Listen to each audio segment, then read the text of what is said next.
नमामि तातिशङ्करं सुरभ्यं चन्द्रशेखरं नमा उमामहेश्वरं स्वभक्तिकल्पपादपं त्वमेकमीश्वरं शिवम् अनादिदेवतं नमामि प्रेमे मंगलम जगद्गुरु च शाश्वतम। ओम नमः शिवाय। स्वागत है आप सभी का मेरे सत्य सनातन धर्म यूट्यूब चैनल पर। आज मैं आपको महाशिव पुराण की कथा सुना रहा हूँ। भगवान शिव आपकी प्रत्येक मनोकामना पूरी करेंगे। शौनक आदि ऋषियों के मुख से निकले हुए इन शब्दों को सुनकर सूत जी अत्यंत ही प्रसन्न हुए। तदंतर उनको प्रसन्न करते हुए इस प्रकार कहने लगे, हे शौनक आदि ऋषियों, आपने जो प्रश्न मुझसे किया है वही प्रश्न एक समय नारद जी ने ब्रह्मा जी से किया था। उस समय श्री ब्रह्मा जी ने उन्हें समुचित उत्तर देकर प्रसन्नता प्रदान की थी। एक बार देवर्षि नारद जी तपस्या करने के निमित्त हिमालय पर्वत पर जा पहुँचे और वहाँ श्री गंगा जी के तट पर बैठकर अत्यंत कठिन तपस्या करने लगी। उन्होंने निश्चल भाव से सहस्त्र वर्षों तक घोर तपस्या की। उनकी उस उग्र तपस्या को देखकर देवताओं के राजा इंद्र अत्यंत ही भयभीत हुए। उन्होंने समझा कि नारद जी मेरे इंद्रासन पद की प्राप्ति के लिए संभवतः ऐसी कठोर तपस्या कर रहे हैं। आज तो इंद्र ने भयभीत होकर यह विचार किया कि मुझे किसी प्रकार नारद जी की तपस्या में विघ्न डाल देना चाहिए। यह निश्चय करके उन्होंने अपने मित्र कामदेव को अपने पास बुलाया। जब कामदेव उनके पास आ गया तब उन्होंने उसे संबोधित करते हुए कहा, हे मित्र, तुम्हारी सहायता से मैंने अनेक अहंकारियों के अहंकार को नष्ट किया है। इस समय देवर्षि नारद जी हिमालय पर्वत पर बैठे हुए शिव जी की तपस्या कर रहे हैं। मुझे भय है कहीं भी अपनी तपस्या द्वारा मेरे इंद्रासन को न छीन लें। अतः तुम कोई ऐसा उपाय करो जिससे नारद जी की तपस्या भंग हो जाए। सूत जी बोले, हे ऋषियों, इंद्र के मुख से निकले हुए इन शब्दों को सुनकर कामदेव ने उन्हें मनोकामना सिद्धि का विश्वास दिलाते हुए नारद जी पर विजय पाने हेतु अपनी संपूर्ण सेना को एकत्र किया। तदुपरांत उसने नारद जी के समीप पहुंचकर वह चारों ओर अपनी माया फैला दी। कामदेव के प्रभाव से उस निर्जन स्थान में भी अनेक प्रकार के पुष्प खिल उठे। कोकिल आदि पक्षी अपनी मीठी बोली से सबका ध्यान अपनी ओर आकर्षित करने लगे। हृदय में कामदेव को जगाने वाली तीनों प्रकार की शीतल मंद सुगंध वायु बहने लगी। अपनी उस विजयनी सेना को देखकर कामदेव के हृदय में अत्यंत ही प्रसन्नता हुई। वह अपनी शक्ति भर जो कुछ भी कर सकता था उसे कर चुका, परंतु उसके कृत्यों से नारद जी का मन तनिक भी विचलित नहीं हुआ। हे ऋषियों, नारद जी का मन विचलित न होने का कारण जो था उसे मैं आपको सुनाता हूँ। कारण केवल यही था कि जिस स्थान पर नारद जी बैठे हुए थे, तपस्या कर रहे थे, उसी स्थान पर एक बार पहले सदाशिव ने कामदेव को जलाकर भस्म कर दिया था। तदंतर उसे जीवित होने का वर देकर यह कहा था कि अन्य स्थानों पर तेरा प्रभाव भले ही हो, परंतु इस स्थान पर कभी भी कोई प्रभाव नहीं हो सकेगा। यही कारण था जिसके कारण कामदेव निराश एवं लज्जित होकर इंद्र के पास लौट गए और उन्हें अपने निष्फल मनोरथ होने का सब वृतांत कह सुनाया। कामदेव की बात सुनकर देवराज इंद्र की सभा के संपूर्ण सभासद नारद जी की स्तुति एवं प्रशंसा करने लगे। हे ऋषियों, इधर अपनी तपस्या के पूर्ण हो जाने पर नारद जी को योग दृष्टि द्वारा जब यह ज्ञात हुआ कि उन पर विजय प्राप्त करने के लिए यहाँ कामदेव आया था, परंतु वह असफल मनोरथ होकर लौट गया, तो उनके हृदय में कुछ अहंकार उत्पन्न हो गया। उन्होंने यह समझा कि वे कामदेव से अधिक शक्तिशाली हैं। इस रहस्य को वह नहीं जान सके कि यह मेरा नहीं अपितु इस तपोभूमि का प्रताप है।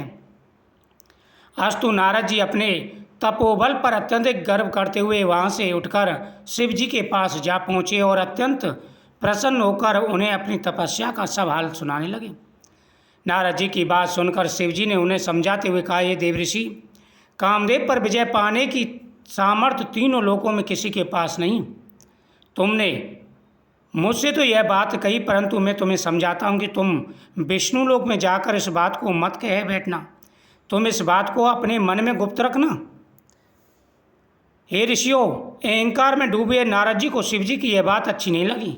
अपितु वे उनसे विदा लेकर ब्रह्मा जी के समीप पहुँचे। वहाँ भी उन्होंने अपनी प्रशंसा करते हुए तपस्या तथा कामदेव पर विजय पाने का वृत्तांत कह सुनाया। अपने पुत्र नारद के उस अहंकार को देखकर ब्रह्मा जी ने भगवान सदाशिव की भांति उन्हें बहुत समझाया, परंतु नारद जी के हृदय में अहंकार अपना घर कर बैठा था। इसलिए पिता का समझाना भी उन्हें अच्छा नहीं लगा और वे वहाँ से उठकर विष्णु लोक में जा पहुँचे। नारद जी को आया हुआ देखकर भगवान विष्णु ने अपने आसन से उठकर उन्हें अपने कंठ से लगाते हुए पूछा, ये देवऋषि अब तक कहाँ थे? यह सुनकर नारद जी ने अपनी तपस्या तथा कामदेव पर विजय प्राप्त करने का संपूर्ण वृत्तांत उनसे भी कह सुनाया।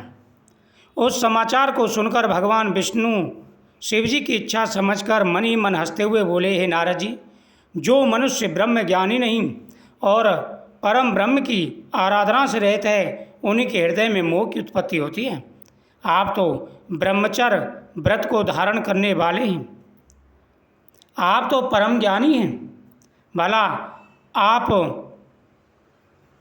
कामदेव को कैसे परास्त नहीं करते? हे ऋषियों, इतना कहकर नारद जी भगवान विष्णु से विदा लेकर चल दिए। उस समय भगवान शिव ने अपने हृदय में यह इच्छा की कि मुझे नारद का अहंकार दूर कर देना चाहिए। आज तो उनकी इच्छा से जिस मार्ग से नारद जी चल रहे थे, उस मार्ग में स्वर्ग के समान सुंदर एक श्रेष्ठ नगर शीघ्र ही बस गया। उस नगर में शीलनिधि नाम का एक राजा राज्य करता था। अब क्या किया, जब भगवान विष्णु के पास से देवऋषि नारद जी कहकर के चले गए तो भगवान विष्णु ने कहा कि ये मेरा भक्त है और इसके मन में अहंकार हो गया है, अब मुझे इसका अहंकार दूर करना चाहिए। तो भगवान विष्णु ने एक माया रच दी। एक बड़ा सुंदर नगर था, उस नगर में शीलनिधि नाम का एक राजा था और जिसकी कन्या का विवाह था। जिस समय नारद जी उस नगर से होकर जा रहे थे, उस समय उस स्थान की कन्या के स्वयंवर का आयोजन हो रहा था। उस राजकन्या की सुंदरता पर संपूर्ण संसार मुग्ध था। नगर निवासियों द्वारा जब नगरी को यह सजा हुआ नारद जी ने देखा तो उन्हें ज्ञात हुआ कि यहाँ तो राजा की कन्या का विवाह है।